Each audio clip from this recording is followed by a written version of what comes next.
কোনো সময় অনুদান বাটা পড়ে সবই উপায়, কিন্তু মধ্যবিত্ত যারা আছে তারা সব দিকে অসহায় পড়ে যায়, না প্রকাশ্যে আইতে পারে না ইয়ে করতে পারে। ওই হিসাবে তারা আমরা উদ্যোগ হইল গিয়া যেন কোনো মানুষের মাঝে বা কোনো পরিবেশের মাঝে না আমরা নিজের দিকে করে করে নিয়া তারা এই প্যাক গুলা পৌঁছিয়ে দেওয়া।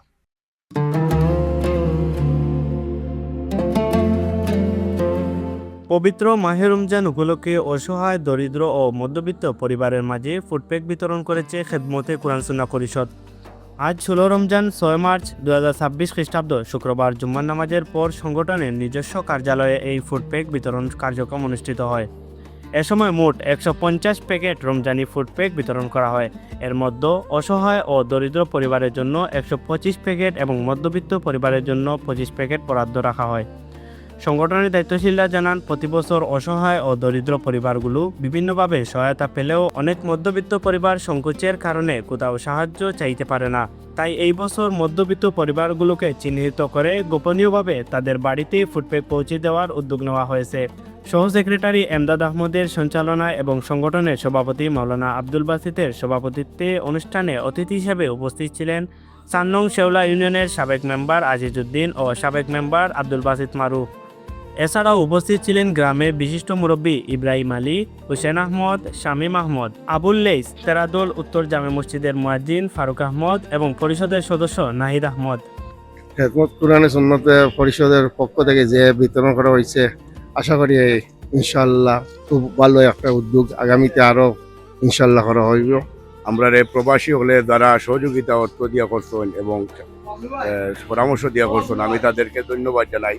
আমাদের এলাকার যে একটা ঐতিহ্য এবং আমাদের যে একে অন্যের প্রতি সহানুভূতি, ভাতৃত্বর মাস রমজান মাসও যে সহযোগিতা করার দেয়া মন মানসিকতা আমাদের এলাকার মানুষের আছে, এটা আমি ধন্যবাদ জানাই প্রবাসী হলরে। যারা আমরা অর্থায়ন দিচ্ছেন, বিদেশি দেশি যারা শ্রম দিচ্ছেন, আল্লাহ তাআলা তারা কবুল করুক, তারা আল্লাহ তাআলা তারা বদলায় দেখা। ইনশাআল্লাহ সামনে দিয়ে আরো আমরা ব্যাপকভাবে দেওয়ার চেষ্টা করবো, আল্লাহ কবুল করতে আমরা। অনুষ্ঠানের শেষ পর্বে দোয়া পরিচালনা করেন কাকরদি মাইজবাগ জামে মসজিদের ইমাম ও খতিব হাফিজ মাওলানা নাজিমুদ্দিন। এ সময় সংগঠনের সাধারণ সম্পাদক কবির আহমেদ 2025-26 সালে তাফসির মাহফিলের আর্থিক অডিট উপস্থাপন করেন এবং মানবিক কার্যক্রম বাস্তবায়নে সহযোগিতার জন্য প্রবাসী ও গ্রামবাসীর প্রতি কৃতজ্ঞতা প্রকাশ করেন। 2026 সালের সর্বমোট আয় হয়েছে আমাদের 2,76,150 টাকা।